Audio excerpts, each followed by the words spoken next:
corpo fala. E aqui você aprende a ouvir. Pegue o seu café e vem com a gente. E no episódio de hoje nós vamos falar sobre o impacto da obesidade na sua saúde que ninguém te contou. Quando a gente fala de obesidade, é muito comum pensar só em comida e força de vontade. Mas na verdade É biológico. e o cérebro e os hormônios participam dessa conversa. Eu gosto de usar uma analogia para facilitar o entendimento.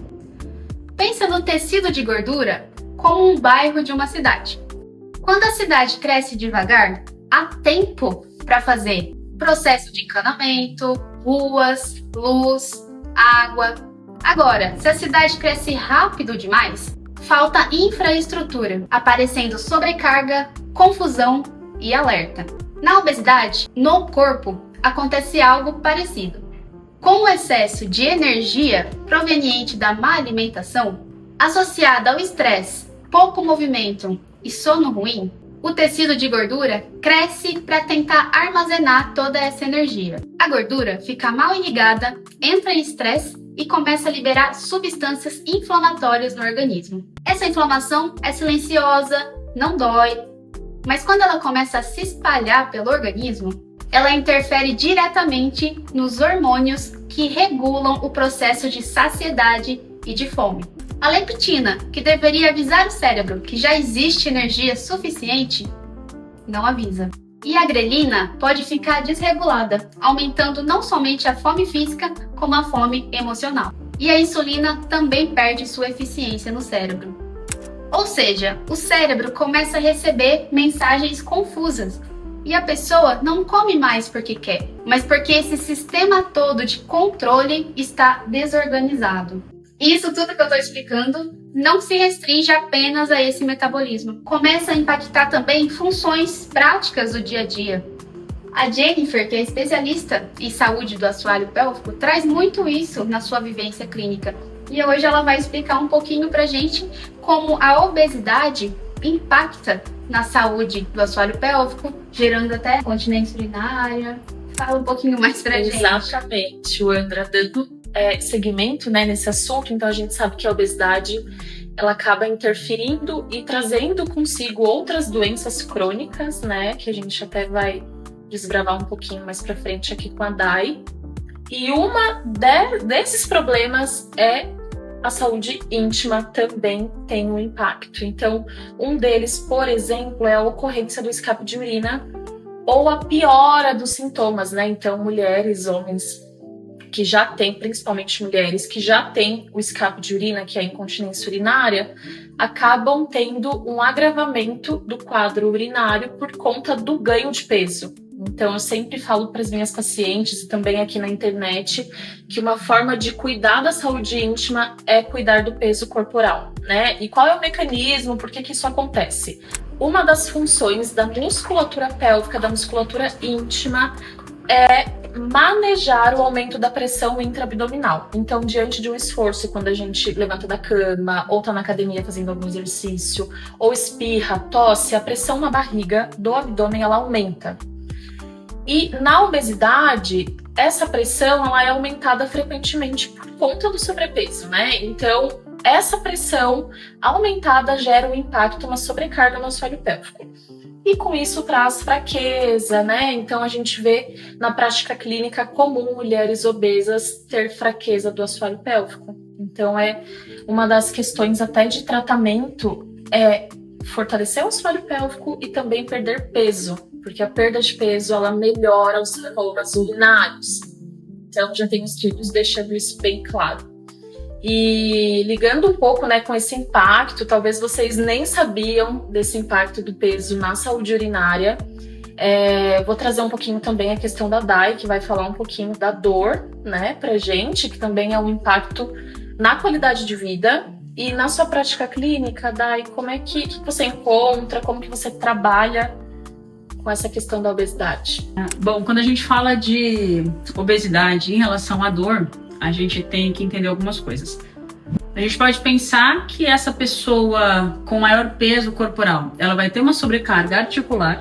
Então, muitas vezes eu tenho uma acentuação, um aumento da dor por uma osteoartrose de quadril, de joelho, às vezes tornozelo.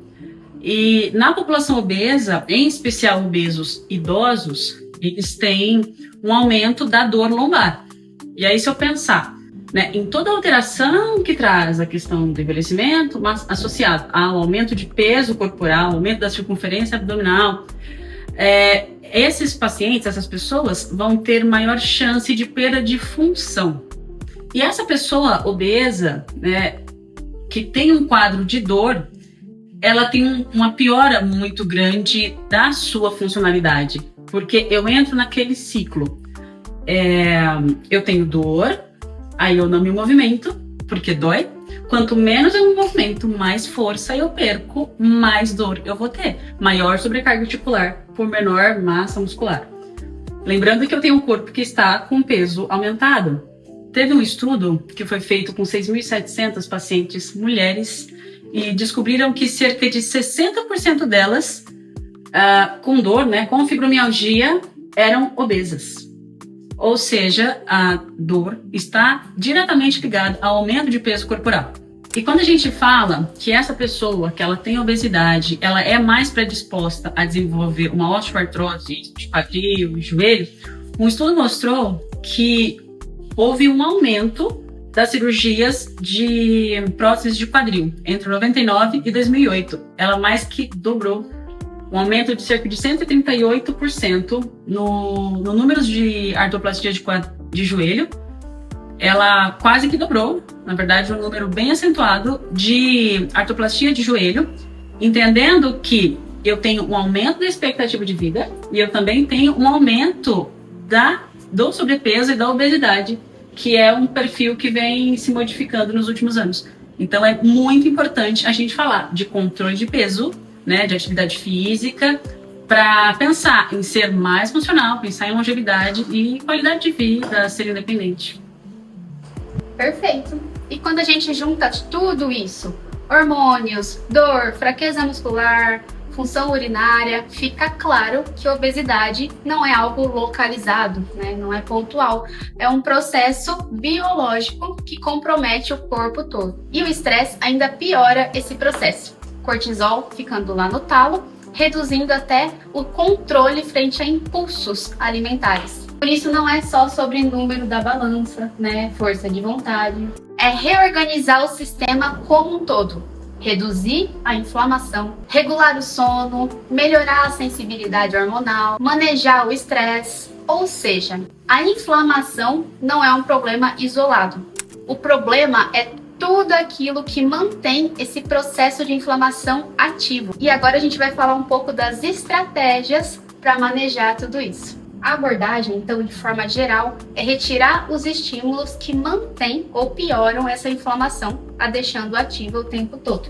Ou seja, regulação do sono, manejo do estresse, atividade física, reduzir ultraprocessados, cuidar da alimentação. Com isso, com o tempo, também vai ter redução da gordura visceral, melhorando então esse processo como um todo. Por isso, a atividade física, a musculação, ou seja, um treino aeróbico, é muito importante nesse processo, né? E a Dai pode falar um pouquinho do porquê, como ele age. É que acho interessante a gente trazer o básico que funciona. A gente já falou isso no episódio anterior. E tudo que a Wandra falou aqui agora, né? Do sono, estresse, também é importante a hidratação e a musculação como uma forma de aumentar a massa muscular, pensando em longevidade, mas também pensando que o tecido muscular, ele consome muito mais energia do que a gordura para se manter ativo. Então, se eu aumento a massa muscular, eu aumento a taxa metabólica basal, eu aumento esse gasto calórico para você só existir. Então, é uma estratégia interessante. Pensando Perfeito. Que eu libero hormônios de bem-estar, então essa pessoa vai ficar mais disposta, mais forte, mais independente. Só benefícios. Só benefícios. Ainda vai de encontro, né, com a população que, além da obesidade, né, bem pouquinho, ainda encontra a diabetes, né? Então, esse fator da musculação também vai estar ali auxiliando a resistência à insulina, favorecendo também todo esse processo. E o que é interessante é que as pessoas que fazem exercício de maneira geral, independente de musculação ou outras modalidades, elas sentem melhor, sentem um bem-estar, né? Se sentem melhores, e isso ajuda muito. E falando em exercício, né, puxando aí o gancho, existe exercício para musculatura íntima, gente. Sim, fortalecimento, do mesmo jeito que a gente fortalece aqui braço, dá para fortalecer a musculatura íntima. E essa musculatura, ela é responsável por segurar o xixi, né, e também o relaxamento por um momento adequado de urinar. E nos pacientes obesos, né, a gente traz aí a questão, claro, de perder peso, como a gente viu, melhora os sintomas urinários, né, e também o fortalecimento do assoalho pélvico. Então, eu costumo falar também que nunca é algo isolado, né? A gente trabalha essa questão comportamental em conjunto, por isso que vários profissionais acabam trabalhando em conjunto com esse público, né? Com as pessoas mais obesas. Se tratando de uma doença, é muito importante a gente reforçar que a gente dá dicas, né? Para você conseguir incorporar no seu dia a dia, mas é super recomendado acompanhamento com um profissional, porque eu preciso de muitas pessoas, né? Muitos profissionais. Tudo isso aqui é uma palhinha, né? Uma forma de orientação e até mesmo de alerta, mas nada substitui o acompanhamento profissional. Quando a gente cuida do sistema como um todo, o corpo responde. E talvez a mensagem mais importante seja essa: obesidade é um processo biológico e tem tratamento, tem cuidado, não é coisa da sua cabeça e muitos profissionais podem te ajudar. Se esse tipo de conteúdo faz sentido para você, te ajuda a ouvir o seu corpo, que é o nosso objetivo aqui, se inscreva no nosso canal. E se você lembrou de alguém que esse episódio pode ajudar também, envie para essa pessoa.